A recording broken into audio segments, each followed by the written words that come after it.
Colorado collared every wolf it released. Then more showed up with no collars. That's the problem in a single sentence. When the state brought wolves back, it did it carefully. Every animal captured, tagged, and tracked by satellite. So biologists would always know exactly how many wolves were in Colorado and precisely where each one was. It was the most watched wolf population in America, and it still couldn't explain the ones that didn't have collars. This is the story of how wolves returned to Colorado, and the mystery buried inside it that the state has never fully solved. Because the official version is clean. The voters chose it, the biologists released them, the collars tracked them. But underneath that runs a stranger truth. Wolves that arrived on their own before anyone released a single one. Wolves whose DNA matches nothing in the state's files, and one animal found near Denver that had no business being within 900 miles of Colorado. By the end, you'll understand why the people who run this program can tell you exactly how many collared wolves are in Colorado tonight, and still can't tell you how many wolves are actually out there. Start with what was taken away, because the absence is the whole reason the arrivals are so strange. For thousands of years, the gray wolf was one of the defining predators of Colorado, through the mountains, the mesas, the high plains. And then, in a few short decades, it was systematically erased. A government-backed eradication campaign of trapping, shooting, and poisoning wiped the wolf out of the state. And by the 1940s, it was gone. Not rare. Gone. The last resident wolves in Colorado were killed off entirely, and for the better part of a century, the state had none. This wasn't an accident of habitat or a slow fade into scarcity. It was policy. Bounties, poison stations, professional trappers paid by the pelt, a deliberate, organized campaign to remove an entire species from the map. And it worked so completely that a Coloradan born in 1950 could live an entire life in these mountains and never once hear a wild wolf howl. That silence held for roughly 70 years. A wolf-shaped hole in the map, right in the middle of the Rockies, because to the north in Wyoming, Montana, and Idaho, and to a lesser extent the desert Southwest, wolves were clawing their way back from the same near extinction, protected now instead of hunted. Colorado sat in the gap between those recovering populations, empty. And the question that hung over the state for decades was simple. With wolves rebuilding on almost every side, how long could that emptiness really last? The answer, it turned out, was that the emptiness had already ended, quietly, years before anyone made it official. And the first proof was a body on the side of an interstate. June 2004. A female wolf is found dead beside Interstate 70 near Idaho Springs, not far west of Denver. It's the first confirmed wild wolf in Colorado in more than half a century. And it didn't come from any program because no program existed. It walked here, on its own, from somewhere north, across hundreds of miles of highway and fence and human country, only to die on the shoulder of a Colorado freeway. And it was not the last. Once you start looking at the record CPW keeps, the empty state starts to look a lot less empty. A wolf on video in North Park in 2007, a female from a Montana pack, presumed poisoned north of Rifle in 2009, a male from Wyoming caught on a trail camera in 2015, another shot near Kremling by a coyote hunter who said he thought it was a coyote, a male from Wyoming's Snake River pack, photographed in North Park in 2019. Then, in January 2020, 6 wolves confirmed together in Moffat County off a scavenged elk carcass, their identity nailed down by DNA. These were the ghosts. Lone dispersers mostly, young wolves that leave the pack they were born into and strike out alone, sometimes traveling astonishing distances to find territory and a mate.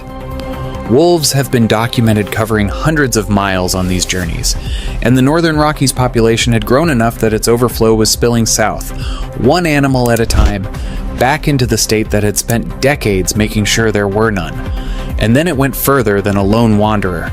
In 2021, 2 of those Wyoming migrants, a male and a female, met in North Park, the high valley of Jackson County, and did the thing no lone disperser can do alone. They bred. Their pups were the first wolves born in Colorado in some 80 years. The North Park Pack, it was called, and it existed entirely on its own, with no help from any agency, the clearest possible proof that the wolves didn't need Colorado's permission to come back. But that pack also became a warning of how brutal this return would be. Several of its members, drifting north across the invisible line into Wyoming, where wolves have almost no protection, were reportedly lured over the border with electronic calls that imitate wounded prey and shot. A pack that assembled itself out of nothing, thinned out the moment it wandered onto the wrong side of a state line it couldn't see. Here's why that matters for everything that comes next. Before Colorado ever held a vote, before a single wolf was flown in and released, the wolves were already coming back by themselves. The state didn't reopen the door. The wolves found it, and that fact is about to make the official story a great deal more complicated, because in 2020, Colorado decided to force the door the rest of the way open. In November 2020, Coloradans did something no state had ever done. They voted a predator back into existence. Proposition 114 asked the people of Colorado directly whether the state should reintroduce and manage gray wolves on the western slope. Not the biologists, not the Wildlife Commission. The voters. It was the first time in American history that the return of a species was decided at the ballot box, and it passed by the thinnest of margins, just under 51%. Fewer than 2 votes in 100 separated a Colorado with wolves from a Colorado without them. Rarely has a wild animal owed its entire existence in a state to a margin that narrow. Half the state wanted wolves back. The other half very much did not. And that razor's edge split falls almost exactly along a line. The cities of the Front Range voted yes. The rural western slope, the ranching country where the wolves would actually live, voted no. That tension is the second thread of this whole story, and it never goes away. Because the law told Colorado Parks and Wildlife to do something genuinely hard. Take an apex predator that ranchers had spent a century eradicating and deliberately put it back on the same land, on a deadline whether the people living there wanted it or not. The statute set the clock. Pause on the ground west of the Continental Divide by the end of 2023. And one detail in that plan is the key that unlocks the entire mystery. The thing that separates the wolves Colorado can account for from the wolves it can't. Every single wolf the state released would be wearing a collar, which means the moment an uncollared wolf turns up, the state has a problem it cannot immediately explain. Hold on to that. It's about to matter more than anything. December 2023. As the clock nearly ran out, Colorado made history for the second time. Over 5 days in mid-December, Colorado Parks and Wildlife released 10 gray wolves captured in eastern Oregon, flown to Colorado, and set loose in Grand and Summit counties on the western slope. They were the first wolves deliberately restored to the state since the government finished wiping them out 80 years earlier. Each one wore a satellite collar. From the second they hit the ground, biologists could watch them fan out across the map, west into Moffat County, north toward the Wyoming line, chasing elk through the snow. Then, in January 2025, the state doubled down. 15 more wolves, this time captured in the interior of British Columbia, in Canada, and released to reinforce the founding population. 25 reintroduced wolves in total, from 2 countries, every one of them tagged, numbered, and tracked. Those reintroduced wolves did what wolves do. They paired off and bred, and the first family to form from the released animals became known as the Copper Creek Pack. But Copper Creek turned into the program's first crisis. The pack developed a taste for livestock, and in 2024, the state took the extraordinary step of capturing the whole family and pulling it off the landscape. One member died from injuries before capture. The breeding male later died, and a single pup was left behind in the wild, uncollared, unaccounted for. A young wolf, loose in the mountains that the state would spend the next year trying to decide what to do about. Even the wolves Colorado did control had a way of slipping partway out of its hands. This is the part of the story the state tells with confidence, and it has every right to. This is the known population. The collared wolves, the ones with ID numbers and satellite pings and a file at CPW. If the story ended here, it would be a clean tale of a hard, controversial, successful reintroduction. But it doesn't end here, because at the same time the state was carefully releasing wolves it could track, other wolves, wolves with no collars, wolves in no file, kept walking into Colorado from the dark. And the first one to really rattle people didn't show up on the western slope at all. It showed up near Denver. That wolf is where this stops being a reintroduction story and starts being a mystery. And if a wild, unresolved question is your kind of thing, take 1 second and subscribe. It genuinely helps the channel keep digging into these, because what showed up in eastern Colorado in the spring of 2024 wasn't supposed to be possible. Its collar told one story, Its DNA told another, and the two didn't match. That spring, a wolf was trapped in Elbert County, Colorado, and almost nothing about it made sense. Start with the location. Elbert County isn't wolf country. It sits east of the Front Range, out on the plains, its county seat less than 50 miles from downtown Denver and a short drive from Colorado Springs. This is subdivisions and cattle country, nowhere near the Western Slope wilderness where the reintroduced wolves were released. Then came the details that turned a strange sighting into a genuine puzzle. The animal had no GPS collar, and no sign it had ever worn one, no mark where a collar had been removed.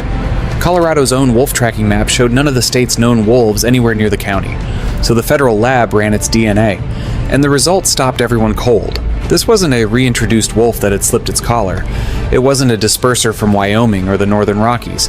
The genetics identified it as a gray wolf from the Great Lakes population, a group genetically distinct from the Rocky Mountain wolves, native to the forests around Minnesota, Wisconsin, and Michigan. Which means this animal was, potentially, something like 900 miles from where it belonged, on the wrong side of the Great Plains, in a county beside Metro Denver, with no collar and no explanation. Nobody could say how it got there. A wolf can travel enormous distances, and dispersers have shocked biologists before, but 900 miles across the open plains to the edge of a major city. That's not a stroll along a mountain corridor with cover and prey the whole way. That's a crossing of the wide-open Great Plains. Cattle country, highway country, the least wolf-friendly ground in America, by an animal that somehow slipped through all of it unseen until a trap in Elbert County closed on it. One neighboring rancher floated the only alternative theory anyone could muster. Maybe it had been someone's illegal pet. There was no evidence for that either. The honest official position was a shrug. A wolf from the wrong end of the country, and no way to explain the journey. And here's what makes it more than a one-off curiosity. It fit a pattern that was already building. Because the Elbert County wolf wasn't the only collarless ghost in the system. By early 2025, the state had a recurring problem, and it kept surfacing the same way. A wolf that officially wasn't there. In February 2025, Colorado Parks and Wildlife confirmed through a scat sample that at least one uncollared wolf was roaming the northwest corner of Moffat County. The DNA was unmistakably wolf, but when they compared it against the genetic files of every reintroduced animal, it matched none of them. This was not one of the Oregon wolves, not one of the British Columbia wolves, not the known pair from Wyoming. The agency's own spokesman said it plainly. They did not know which state the animal had come from or how long it had already been in Colorado. Think about what that admission means from an agency that prides itself on knowing. CPW can tell you the collar number of nearly every wolf it manages. It publishes their pack territories on a map. Its stated goal is to keep at least 2 working collars in every pack, precisely so nothing moves through the state unseen. And still, animals keep slipping through that net. Wolves confirmed by DNA, denied by the database, origin unknown. It happened again, close to home, in the most pointed way possible. In early 2025, a rancher in Jackson County, North Park, the same valley where the first natural pack had formed, lost a cow to a wolf. But there was no collar activity anywhere in the area. CPW's own tracked wolves were confirmed to be elsewhere. Something had killed livestock, and it was a wolf, and it was not on anyone's screen. Around the same time, yet another wolf, this one a female, pushed into the state's southeast, showing up across Park, Teller, and Fremont counties, far outside the release zone. The state's explanation for all of it is, in a way, the most unsettling part. This movement, CPW says, is normal. It's expected. Wolves disperse, that's what wolves do. The collars were only ever on the animals the state itself released. Everything else, the natural migrants, the ghosts from other populations, moves through Colorado exactly as it pleases, and the agency finds out when a camera catches one, or a rancher finds a track, or a lab runs a sample. Which raises the question the whole program quietly lives with and can't fully answer. If the collars only cover the wolves you put the collars on, then how many uncollared wolves are really out there? Now, the honest part, because a story about mysterious wolves owes you the real ledger, not just the intrigue. Whatever their origin, wolves in Colorado are killing livestock, and the numbers are concrete. In the 2025 through 2026 biological year, the state documented 43 confirmed wolf depredations, 19 cattle, 23 sheep, and 1 working dog. Colorado paid out tens of thousands of dollars in direct compensation and approved more than $700,000 in additional claims for missing livestock and production losses, animals that vanish, and herds that, under the stress of wolves nearby, breed less and weigh less. For the ranching families of the Western Slope who voted against this, that ledger is the entire point. The predator they were promised would be managed is eating the animals they live on. And it cuts the other way too, hard. The wolves are dying fast. In that same year, the state recorded 10 wolf deaths against a population of only around 32 animals, an adult survival rate of just 61%. Wolves shot legally over the state line in Wyoming. A wolf hit by a car. One killed by a mountain lion. One that died in a trap. And one, Wolf 2405 of the Copper Creek Pack, deliberately killed by the state itself after it preyed on livestock in Pitkin County again and again, despite the ranchers using every non-lethal deterrent the state recommended. And the program itself is under siege from every direction at once. The plan had called for releasing 30 to 50 wolves over 3 to 5 years, but after a federal cease and desist order cut off the supply of British Columbia wolves, the state announced it would bring in no new animals during the following winter at all. A reintroduction that depends on importing wolves, suddenly unable to import wolves, trying to hold a population together on births alone against a 61% survival rate. Biologists have called it a tenuous moment. Ranchers have called it a disaster. Almost nobody has called it settled. That's the concession this story has to make, and it's a real one. For all the mystery and wonder, this is not a clean triumph.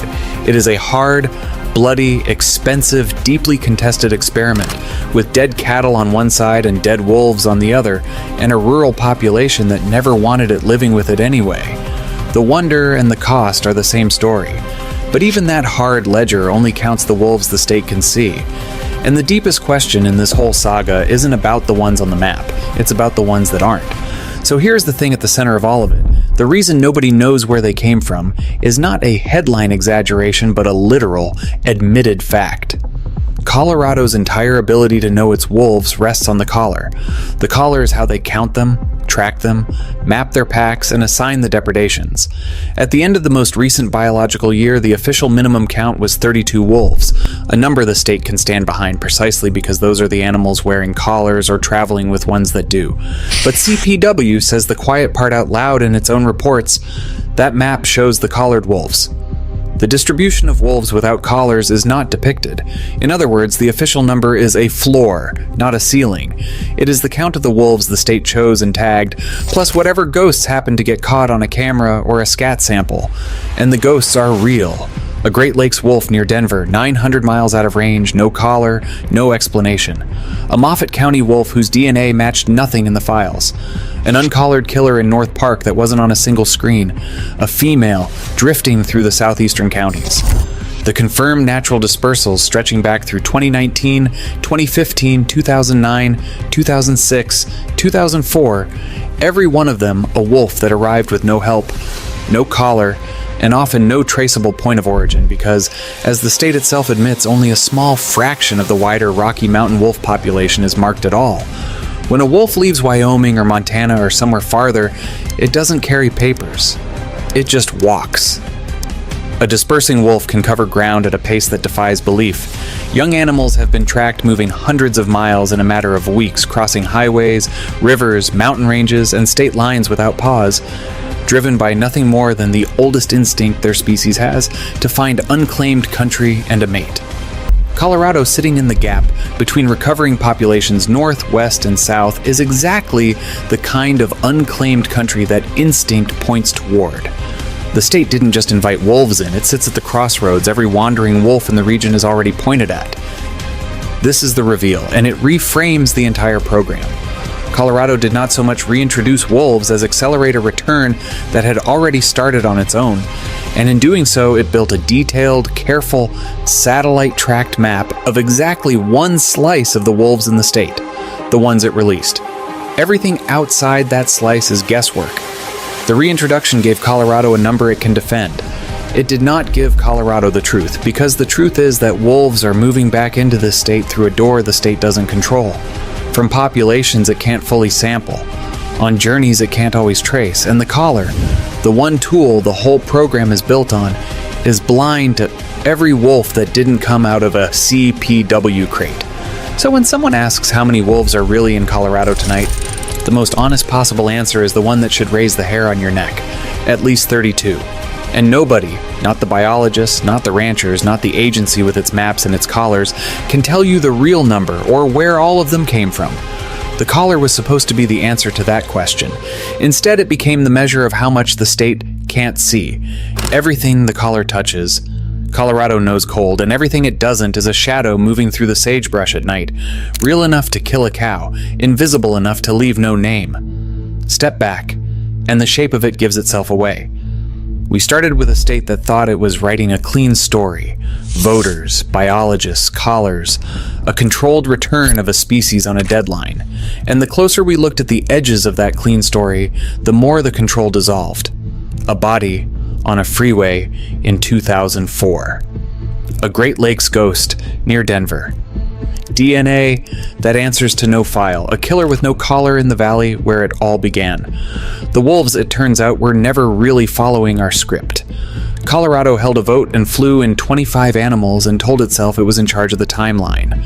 But the wolves had already decided, years earlier on their own, that the empty country at the heart of the Rockies wasn't going to stay empty, and no ballot measure and no satellite collar was ever going to change the fact that a wolf goes where it wants and doesn't tell anyone where it's been. We put a collar on the ones we chose. The rest are still out there in the dark, uncounted, doing the one thing a century of eradication couldn't stop them from doing: coming home. And Colorado isn't the strangest case of this. One state over, a big predator that was declared officially extinct decades ago keeps turning up on trail cameras anyway. Real animals confirmed by DNA. In mountains where the science says there shouldn't be a single one left. That mystery is already waiting for you on the channel. Subscribe, and I'll show you the ghost cat that refuses to stay gone.